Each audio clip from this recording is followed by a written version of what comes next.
So you went on the board of Lyft since we last had a chance to talk. Tell me why. Why did you pick Lyft? You must have had quite a few board opportunities. Well, what attracted me to Lyft really is their mission. Their mission is to improve the quality of lives of people who they serve through providing the absolute best transportation possible.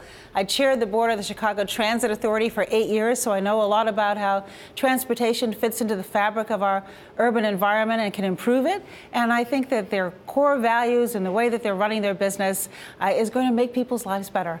And the people starting at the very top through their leadership set a tone of a culture that I think is inclusive and reflects my values. Well, maybe the answer to my question is going to be the culture, but Uber has a head start on you. And they're awfully big and they're very successful.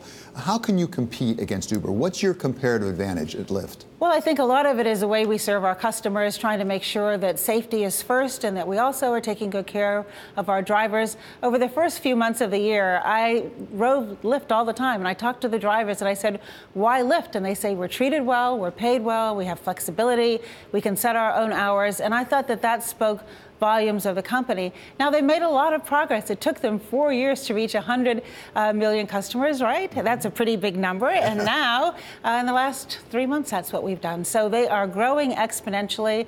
They went from the beginning of this year of serving about 54% of the American people, and now it's 95% have access. So I think if you look at the track record, the values of the leaders of the company, the way that they deliver their service, couldn't do better. I'm very pleased with them. The brand has been associated with women from the beginning, that women have had a significant role within Lyft. I mean, I think something like 40+% of your drivers are female, is that correct? I don't know that it's that high, but it's growing. And in fact, I do a little experiment every day to see how many. And 5 rides in a row, I had women, and I asked them, do you feel safe? And they said, absolutely. And I think that the company has gone through really great lengths to make sure that both the customers and the drivers are safe. But back when I worked in the White House, I visited Lyft, and I saw their senior management, and I saw the diversity and the fact that they had women in key roles with major responsibilities.